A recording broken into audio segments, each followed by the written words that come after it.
Dialogue intercommunautaire pour la paix et la réconciliation au Sud Kivu, c'est le thème de l'atelier de 3 jours organisé par l'ONG Initiative et Changement Grand Lac, ouvert le lundi 24 juin en la salle de réunion de l'hôtel Beaulier à Ngouba dans la commune d'Ibanda à Bukavu. L'atelier a identifié 3 sous-thèmes à développer, notamment les repères historiques et géographiques du voisinage communautaire, le dialogue comme outil d'élaboration du consensus et les rôles de valeurs morales dans la vie personnelle et communautaire. Au cours de son exposé sur les repères historiques et géographiques du voisinage communautaire, le chef de travaux Jean-Marie Vianney Kazunguzibwa, enseignant du cours d'histoire, a donné quelques pistes de solutions pour lutter contre l'ethnisme et le tribalisme. Oui, je voudrais d'abord remercier les organisateurs de ces assises, à savoir l'ONG Initiative et Changement, qui nous ont invités à venir traiter de ce problème qui est important pour la survie et pour le développement de notre province. Vous êtes à Bukavu comme moi, vous avez vécu récemment les incidents malheureux et regrettables qui se sont passés ici à Ngouba le vendredi 24 mai, ce matin-là. Vous êtes ici à Bukavu avec moi, vous avez entendu, après la mort du Mwami Ndabagoye et même du Mwami Ndare Simba dans la plaine de la Ruzizi, vous avez entendu tout ce qu'il y a eu comme barricade, tout ce qu'il y a eu comme réaction des communautés là-bas, mais vous avez aussi suivi, n'est-ce pas, une réaction très très négative d'une communauté, je crois que c'était les Bavira, très récemment, quand le gouverneur de province, son excellence Marcelin Chambaud, a publié sa nouvelle équipe du gouvernement provincial le 4 juin dernier.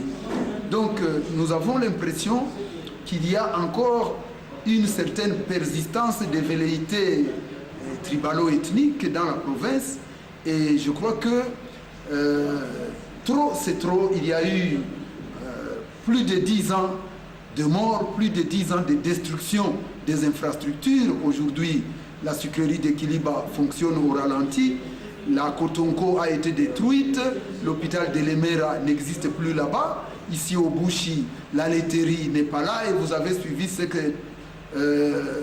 qui s'est passé quand on a voulu la relancer ici, entre communautés. La cimenterie de Katana traîne toujours à démarrer. Tout ça, c'est à cause de toutes ces turpitudes et tous ces conflits interminables. Je crois que ceux qui ont organisé cet atelier ont réfléchi au bon moment.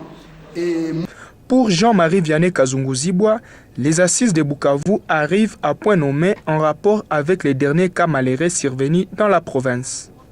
Demander de faire l'historique de ces conflits depuis la période précoloniale, la période post-coloniale et la période post-coloniale.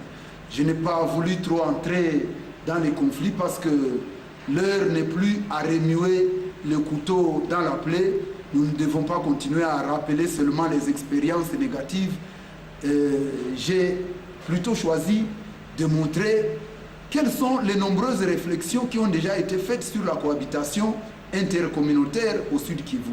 Et je crois qu'au moment où nous allons vers la mondialisation, c'est quand même trop ridicule pour nous au Sud Kivu que nous puissions reculer encore de 20 ans par ces petites querelles tribalo-ethniques.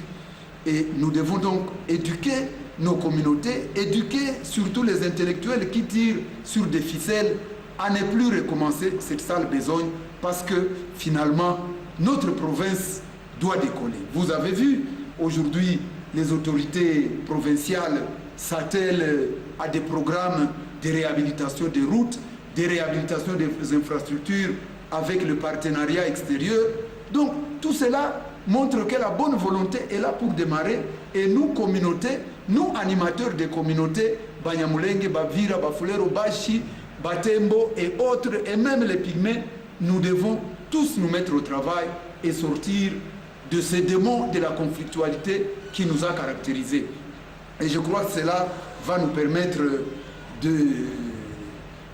d'honorer la mémoire d'un homme, d'honorer la mémoire de Monseigneur Mounzirwa, qui a été la première victime de telle guerre en 1996, après qu'il ait plusieurs fois prêché que nous devons cultiver l'amour entre les hommes la solidarité, et nous devons travailler en commun sans tenir compte de nos tendances politiques, sans tenir compte de nos tendances tribalo-ethniques.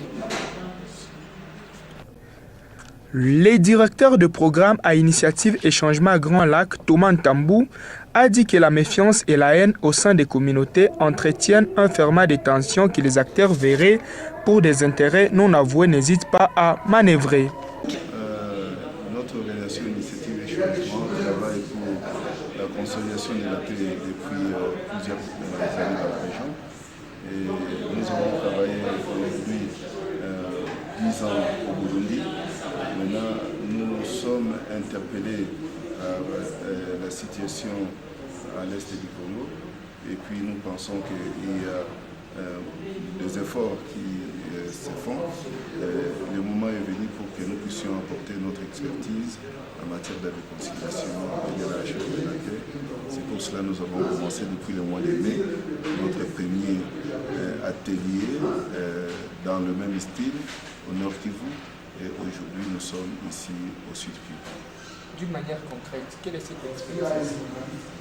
Notre expertise, d'abord, consiste à ramener les partenaires autour d'une table et de mettre en œuvre un mécanisme de dialogue qui favorise l'écoute et une participation constructive. La population qui vit au quotidien des difficultés de la cohabitation entre les communautés peut s'attendre à quoi ici de cet atelier? D'abord, ils doivent s'attendre à ce qu'ils deviennent acteurs, partie prenante du processus de dialogue, et qu'ils deviennent aussi acteurs dans leur façon d'être et d'agir par rapport à l'autre. L'objectif de l'atelier? L'objectif de l'atelier est d'engager au niveau de la base les membres des communautés de la province du Sud Kivu pour qu'ils se mettent ensemble autour d'une table et arrivent à dégager des voies de solutions par rapport à leurs problèmes et de se mettre à travailler ensemble sans exclusion pour que dans l'avenir le problème de discrimination interethnique cesse et que les gens se mettent ensemble pour travailler pour la paix et le développement de la province. Quelles sont les difficultés de la cohabitation pacifique entre les communautés que l'Initiative pour les changements a déjà identifiées?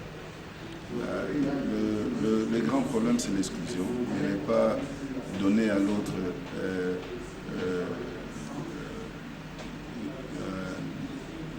le refus de l'autre, c'est le vrai problème. Et je pense que c'est la base de beaucoup de conflits.